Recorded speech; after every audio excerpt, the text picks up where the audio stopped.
Quickly बताइए F&O में data क्या कह रहा है।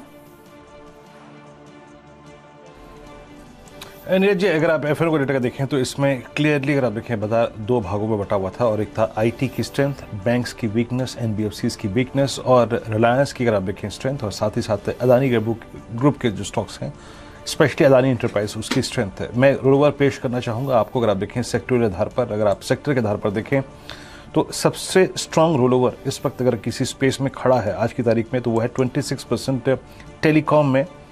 यहाँ पे अगर आप देखें सबसे स्ट्रॉन्ग रोलओवर हैं करीब करीब आइडिया में 43%, और अगर मैं आज के बेसिस पे देखूँ तो बैंकिंग में 24% रोलओवर, और बैंकिंग में याद रखिएगा बहुत ज़्यादा शॉर्ट रोलओवर्स हुए हैं।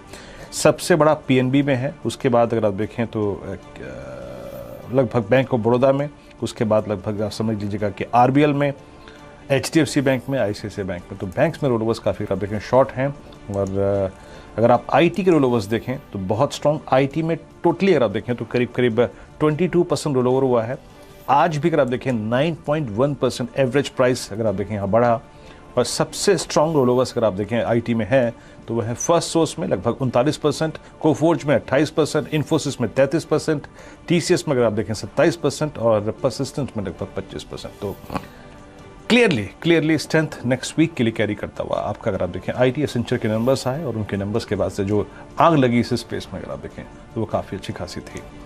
खैर बहुत बहुत शुक्रिया राजेश सतपुते जी, राजेश अग्रवाल जी, कुणाल राबिया जी, असित और साथ ही साथ आशीष बहती जी, प्रकाश गावा जी, आप लोग इस कार्यक्रम में शामिल हुए। सभी स्टॉक्स और इंडस्ट्रीज पर राय रखी। आपको सप्ताह अंत की शुभकामनाएं और क्रिसमस की बहुत सारी शुभकामनाएं।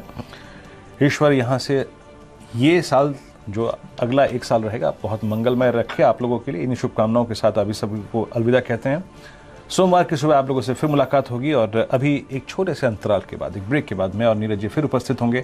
थोड़ा बाजार की बातें करेंगे, देखेंगे आज सीधा सौदा की टीम में कॉम्बिनेशंस क्या थे, कैसे स्विंग रहे, और उसके बाद इस हफ्ते का विनर यानी खिलाड़ी नंबर 1 कौन रहा विजेता, छोटे से ब्रेक के बाद।